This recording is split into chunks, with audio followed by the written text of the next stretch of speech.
चला मित्रांनो, पुढचा टॉपिक येतो आता सागरशास्त्र, ओशियनॉलॉजी म्हणतो आपण त्याला. सागराशी संबंधित मुद्द्यावरती जर प्रश्न आले तर ते कोणत्या मुद्द्यांवरती प्रश्न राहील हा एक मुद्दा या ठिकाणी लक्षात घ्यायचा आहे. सागरशास्त्रावर तसे प्रश्नाची संख्या कमी असते, त्यामुळे या ठिकाणी 3च प्रकरणे की ज्या 3 प्रकरणावरती आपल्याला लक्ष केंद्रित करायचे. त्यातलं सगळ्यात पहिलं प्रकरण येतं संकल्पना. यामध्ये सागराशी संबंधित जी मुद्दे आहेत, महासागर म्हणजे काय, सागर म्हणजे काय, आखात म्हणजे काय, यांच्यातला फरक काय, किंवा या बाबतीत जगातले पहिल्या क्रमांकाचे कुठले कुठले आहेत, महासागर आहे, सागर आहे, उपसागर आहे, त्याबद्दलची माहिती. त्याच्यानंतर दुसरा मुद्दा येतो असतो, दुसरं प्रकरण येतं असतं सागर तळरचना, त्याच्याबद्दलची माहिती. आणि तिसरा मुद्दा येतो असतो सागर प्रवाह, त्याच्याबद्दलची माहिती. असे 3 मुद्दे या सागरशास्त्र नावाच्या टॉपिकमध्ये आहेत की या 3 मुद्द्याभोवती प्रश्न असतात. यावरती प्रिलिमला एखादा प्रश्न आला तर येऊ शकतो, पण मेन्सला हमखास याच्यावरती 2 ते 3 प्रश्न चालतात. तर त्या हिशोबानं इथं हे लक्षात घेणं गरजेचे आहे. तर संकल्पना हा एक महत्त्वाचा मुद्दा येतो असतो. मग आता या मुद्द्यापासून सुरुवात करू आपण. मग आता पाण्याशी संबंधित ज्या संकल्पना आहेत त्या संकल्पना कुठल्या कुठल्या आहेत ते अगोदर लक्षात घेऊ. तर ह्या 10 संकल्पना या ठिकाणी आहेत बघा. त्यातली पहिली महासागर आहे, नंतर सागर, उपसागर, आखात, सरोवर, बेट, द्वीपकल्प, द्वीपसमूह, समुद्रधुनी आणि संयोगभूमी. मग आता त्यातली पहिली संकल्पना येते महासागर. मग आता महासागर म्हणजे काय? आता हे बघा, हा अटलांटिक महासागर आहे, हा पॅसिफिक महासागर आहे, हा हिंदी महासागर आहे. तर महासागर म्हणजे काय? एका बाजूने एक खंड आहे, दुसऱ्या बाजूने हा एक खंड आहे.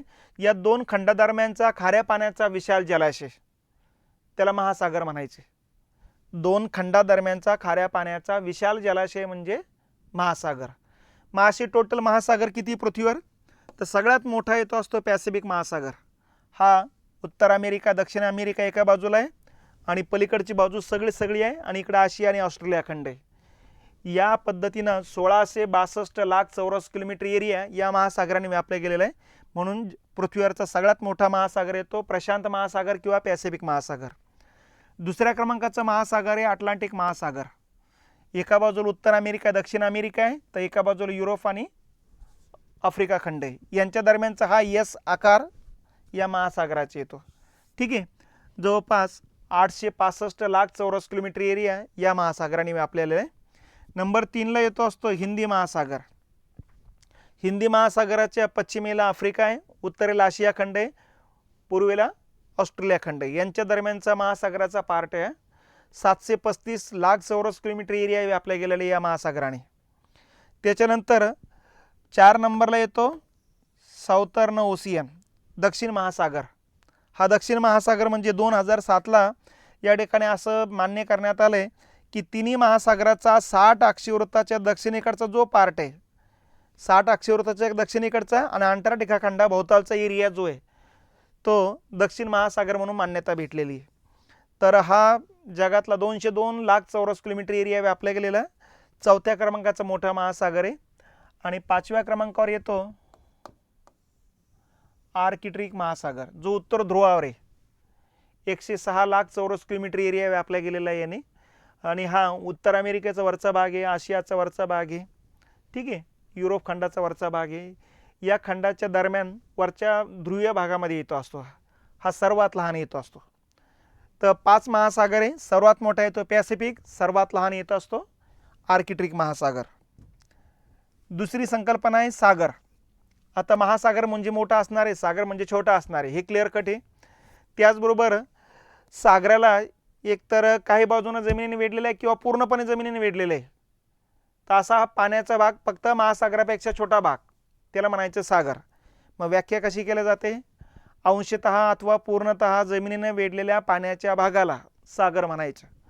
म्हणजे आता अंशतः किंवा पूर्णतः, आता आपण आपले सागर बघा, इथे कॅरिबियनचा सागर आहे, ठीक आहे, इथं लॅब्राडोरचा सागर आहे, इथं भूमध्य सागर आहे, इथं अरेबियन सागर आहे, इथं अंदमानचा सागर लागतो, इथं लक्षद्वीपचा सागर आहे, तर असे इथं फिलिपाईनचा सागर आहे, इथं कोरल सागर आहे, तिथं टास्मान सागर आहे. तर अशा पद्धतीनं एका महासागरात 10-10, 12-12 तरी सागर आहेत. म्हणजे टोटल 5 महासागराचा विचार केला तर 50-60 तरी सागर दिसतील बघा. तर सागर म्हणजे काही प्रमाणात जमिनीने वेढलेले असतात, बाकीचा भाग महासागराचा भाग असतो. फक्त महासागरापेक्षा छोटा पार्ट असतो, त्यालाच म्हणायचं सागर.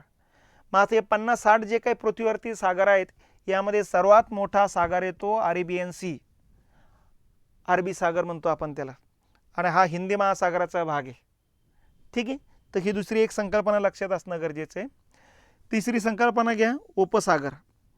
आता उपसागर म्हणजे परत सागरापेक्षा लहान भाग, पण तिन्ही बाजूने जमिनीने वेढलेला असतो असा पाण्याचा भाग, तर त्याला म्हणायचं उपसागर. आता इथं बंगालचा उपसागर बघा, इकडून भारताची जमीन आहे, इकडे बांगलादेश आहे, इकडून म्यानमार, मलेशिया, इंडोनेशिया हा पार्ट येत असतो. तिन्ही बाजूना जमीन आहे आणि एका बाजूला पाणी आहे, आणि अरेबियन सागरपेक्षा छोटा पार्ट आहे, तर त्याला म्हणायचं बंगालचा उपसागर. तर अशा पद्धतीनं ह्या संकल्पना या ठिकाणी लक्षात घेतल्या पाहिजेत. तीनही बाजूने जमिनीने वेढलेल्या सागराच्या लहान भागास उपसागर म्हणायचं. मग उपसागर सुद्धा 5-50 आहे पृथ्वीवरती. यापैकी सर्वात मोठा उपसागर येत असतो इथला हडसनचा उपसागर. हा हडसनचा उपसागर जो आहे तो अटलांटिक महासागराचाच भाग आहे, आणि तिन्ही बाजूंना कॅनडाने वेढला गेलेला आहे. कॅनडाचा भूमी येते बघा आसपासचा भाग. तर हा जगातला सगळ्यात मोठा उपसागर म्हणून ओळखला जातो असतो. त्याच्यानंतर आखात. आखाताची व्याख्या आणि उपसागराची व्याख्या जवळपास सारखीच आहे. तिन्ही बाजूंना जमिनीने वेढलेल्या पाण्याचा भागाचे, फक्त उपसागर जर एवढा असेल तर आखात एवढंच असतं. ठीक आहे, किंवा खूप छोटं असतं ते. आता उदाहरणार्थ आपण जर बघितलं, भारताचा जर भाग बघितला आपण,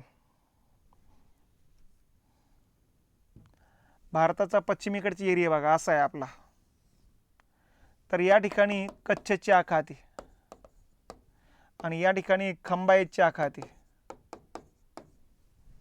ठीक आहे. तर आखात म्हणजे इथं बघा तिन्ही बाजूनं जमिनीने वेढलेलं आहे इथं, आणि इथं सुद्धा तिन्ही बाजूनं जमिनीनेच इथं आलेली या बाजूनं अशी. तर अशा पद्धतीनं उपसागरापेक्षा लहान भाग पण तिन्ही बाजूनं जमिनीने वेढलेला असेल तर त्याला आखात म्हटलं जातं असते. मग आता आखातामध्ये सर्वात मोठा आखात येत असते इथं मेक्सिकोची आखात. इथून सुरुवात होते ही इथपर्यंत असं. ठीक आहे. हे मेक्सिकोच्या आखाताचं एरिया आहे. तर जगातलं सगळ्यात मोठं आखात म्हणून हे मेक्सिकोचे आखात ओळखलं जात असतं, ज्याला मेक्सिको आणि अमेरिकेने वेढले गेलेले. त्याच्यानंतर सरोवर, लेक. ठीक आहे. मग आता सरोवर म्हणजे काय?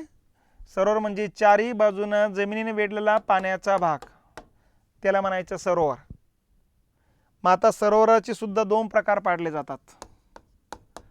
कुठले कुठले 2 प्रकार? त्या सरोवरातलं पाणी खारं आहे की गोड आहे, त्या आधारे खारे पाण्याचे सरोवर आहे आणि गोड्या पाण्याचे सरोवर आहे, अशा पद्धतीने प्रकार पाडले जातात. मग जगात जर विचार केला तर जगातला सगळ्यात मोठा खाऱ्या पाण्याचं सरोवर येतं कॅस्पियन सी,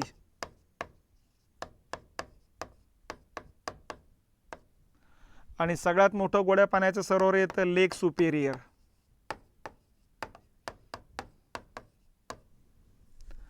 भारताचा जर विचार केला आपण, भारताचं सर्वात मोठं खाऱ्या पाण्याचं सरोवर आहे चिल्का, ओरिसामध्ये, आणि सर्वात मोठं गोड्या पाण्याचं सरोवर येतं उलर, जम्मू काश्मीरमध्ये. ठीक आहे. मग आता कॅस्पियन सी हे येत असतं इराण आणि रशियाच्या बॉर्डरवरती, आणि लेक सुपेरियर येत असतं कॅनडा आणि अमेरिका यांच्या बॉर्डरवरती येत असतं. ठीक आहे. तर खाऱ्या पाण्याचं विचारलं तर कॅस्पियन सी आहे, गोड्या पाण्याचं विचारलं जगातलं सगळ्यात मोठं कुठलं तर लेक सुपेरियर आहे. पंचमहासरोवर आहे कॅनडा आणि USA बॉर्डरवरती. त्या 5 महासरोवरापैकी एक लेक सुपेरियर नावाचं सरोवर आहे. हे जगातलं सगळ्यात मोठं गोड्या पाण्याचं मानलं जात असतं. भारतामध्ये ओरिसामधलं चिल्का सरोवर हे भारतातलं सर्वात मोठं खाऱ्या पाण्याचं आहे. तर उलर सरोवर जम्मू काश्मीरमध्ये येतं, हे भारतातलं सर्वात मोठं गोड्या पाण्याचं सरोवर आहे. तर या पद्धतीनं तुम्ही या ठिकाणी लक्षात घेणं गरजेचे आहे. हे बघा इथे कॅस्पियन सी दाखवलेलं आहे. हे कॅस्पियन सी एका बाजूला इथं इराण आहे आणि या बाजूला रशिया आहे. ठीक आहे. आणि इकडं पंचमहासरोवराचा हा एरिया आहे. इथं 5 सरोवर आहे बघा. यापैकी एक लेक सुपेरियर ही आणि ते जगातलं सगळ्यात मोठं गोड्या पाण्याचं सरोवर येत असतं. त्याच्यानंतरची संकल्पना आहे बेट. मग आता बेट म्हणजे याच्या अपोजिट, चारी बाजूनं पाण्याने वेढलेला आहे असा जमिनीचा भाग असतो. हा इकडं पाणीच पाणी सगळीकडून, मध्ये जमिनीचा भाग, तर त्याला म्हणायचं बेट. ठीक आहे. मग आता बेटामध्ये सगळ्यात मोठं जे बेट आहे जगातलं, तर सगळ्यात मोठं बेट आहे ते इथं हे ग्रीनलँड. हे जगातलं सर्वात मोठं बेट आहे. हे डेन्मार्कच्या मालकीचं आहे. ठीक आहे. हा पूर्ण बर्फाळ एरिया म्हणून ओळखला जात असतो. त्याच्यानंतरची संकल्पना आहे द्वीपकल्प. आता द्वीपकल्प, भारत द्वीपकल्प आहे म्हणजे भारताचा दक्षिणेकडचा भाग जर बघितला तर तिन्ही बाजूनं पाण्याने वेढलेला आहे. तर तिन्ही बाजूनं पाण्याने वेढलेला जमिनीचा भाग, त्याला म्हणायचं द्वीपकल्प. मग जगातला सगळ्यात मोठं द्वीपकल्प जर विचार केला तर सगळ्यात मोठं द्वीपकल्प ही अरेबियन द्वीपकल्प आहे. इकडं तांबडा समुद्र आहे, इकडं अरबी समुद्र आहे, इथं इराणची आखात आहे. ठीक आहे. एवढा एरिया हा अरेबियन द्वीपकल्प जगातला सगळ्यात मोठा आहे. 2 नंबरला भारत आहे. मग ठीक आहे, हेही लक्षात घेतलं पाहिजे आपण. त्याच्यानंतर द्वीप समूह. द्वीप म्हणजे बेट आणि समूह म्हणजे बेटांचा समूह, त्याला म्हणायचं द्वीप समूह. जसं अंदमान निकोबार 572 बेटांचा समूह आहे, लक्षद्वीप बेट 36 बेटांचा समूह आहे, मलेशिया सुद्धा बेटांचा समूह आहे, इंडोनेशिया आहे, त्याच्यानंतर पापुआ न्यूगिनी आहे, न्यूझीलंड आहे, ब्रिटन आहे, वेस्ट इंडिज बेट आहेत. तर हे सगळे बेटांचा समूह आहे. आणि यामध्ये जगातला सगळ्यात मोठा द्वीप समूह कुठला असेल तर या ठिकाणचा हा एरिया आहे, याला म्हणायचं आहे इंडोनेशिया. 17,000 बेटांचा समूह आहे. तर जगातला सगळ्यात मोठा द्वीप समूह कुठला आहे? इंडोनेशिया येतो. हा इंडोनेशियन बेट आहे ती.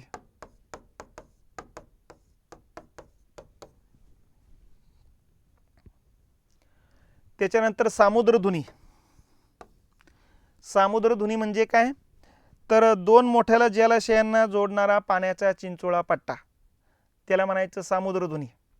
आता उदाहरणार्थ या ठिकाणी आपण आता एक एक एक एक मुद्दे लक्षात घेतले पाहिजे. इथं भूमध्य सागर आहे, इकडे आपलं अटलांटिक महासागर आहे. या भूमध्य सागर अटलांटिक महासागराला यांना या ठिकाणी पाण्याच्या चिंचोळ्या पट्ट्यानं जोडलं जातं आहे बघा. किंवा या ठिकाणी तुम्ही लक्षात घ्या, भारत आहे, भारताची या बाजूला इकडं श्रीलंका बेट आहेत आणि इकडं बंगालचा उपसागर, इकडे हिंदी महासागर, इथल्या पाण्याच्या चिंचोळ्या पट्ट्यानं जोडल्या गेलेले. तर 2 मोठ्या जलाशयांना जोडणाऱ्या पाण्याच्या चिंचोळ्या पट्ट्याच म्हणायचं सामुद्रधुनी. ठीक आहे. मग आता या ठिकाणी जी सामुद्रधुनी तिचं नाव आहे जिब्राल्टर, कारण जिब्राल्टर नावाचं बेट त्या ठिकाणी येतात. ठीक आहे. त्याच्यानंतर श्रीलंका आणि भारत यांच्या दरम्यान जी सामुद्रधुनी आहे त्याला म्हणायचं पाल्कची सामुद्रधुनी. त्याच्यानंतर इकडे हिंदी महासागर आणि इकडे पॅसिफिक महासागर यांना जोडणारी जी सामुद्रधुनी आहे त्याला म्हणायचं मलक्काची सामुद्रधुनी. ही मलक्काची सामुद्रधुनी. आणि इकडं पॅसिफिक महासागर आर्किटिक महासागराला जोडताना या ठिकाणी पाण्याचा चिंचोळा पट्टा आहे, याला म्हणायचं बेरिंगची सामुद्रधुनी. तर अशा पद्धतीने ह्या महत्त्वाच्या 3-4 सामुद्रधुनी लक्षात ठेवायच्या. भूमध्य सागर आणि अटलांटिक महासागर, जिब्राल्टरची सामुद्रधुनी, पॅसिफिक महासागर, आर्किटिक महासागर, बेरिंगची सामुद्रधुनी, बंगालचा उपसागर आणि हिंदी महासागर, पाल्कची सामुद्रधुनी, हिंदी महासागर आणि पॅसिफिक महासागर, मलक्काची सामुद्रधुनी. तर ह्या सामुद्रधुनी थोडक्यात 2 मोठ्या जलाशयांना जोडणारा पाण्याचा चिंचोळा पट्टा येतो. आणि शेवटचा मुद्दा येतो संयोग भूमी. संयोग म्हणजे जॉईंट करणे, भूमी म्हणजे जमिनीना. 2 मोठ्या जमिनीच्या तुकड्याला जमिनीच्या लहान तुकड्याने जॉईंट करणे, त्याला म्हणायचं संयोग भूमी. उदाहरणार्थ अमेरिका बघा, उत्तर अमेरिका खंड आहे, हा दक्षिण अमेरिका खंड आहे. इथल्या जमिनीच्या चिंचोळ्या पट्ट्यानं जोडल्या गेलेलं आहे बघा या पट्ट्यामध्ये इथं. ठीक आहे. खूपच चिंचोळा पट्टा येतात. तर अशा पद्धतीनं 2 मोठ्या भूभागांना जोडणाऱ्या जमिनीच्या चिंचोळ्या पट्ट्यास सामुद्रधुनी आपलं संयोग भूमी म्हणायचं. मग इथं या संयोग भूमीमध्ये पनामा नावाचा देश आहे म्हणून याला म्हणायचं पनामाची संयोग भूमी.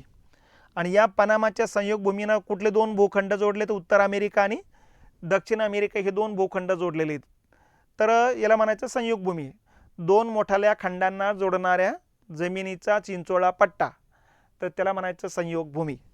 तर अशा पद्धतीनं पाण्याची संबंधित या 10 संकल्पना आणि त्याच्याबद्दलचा जो फॅक्ट डाटा आहे तो फॅक्ट डाटा आपल्याला माहिती असायला पाहिजे.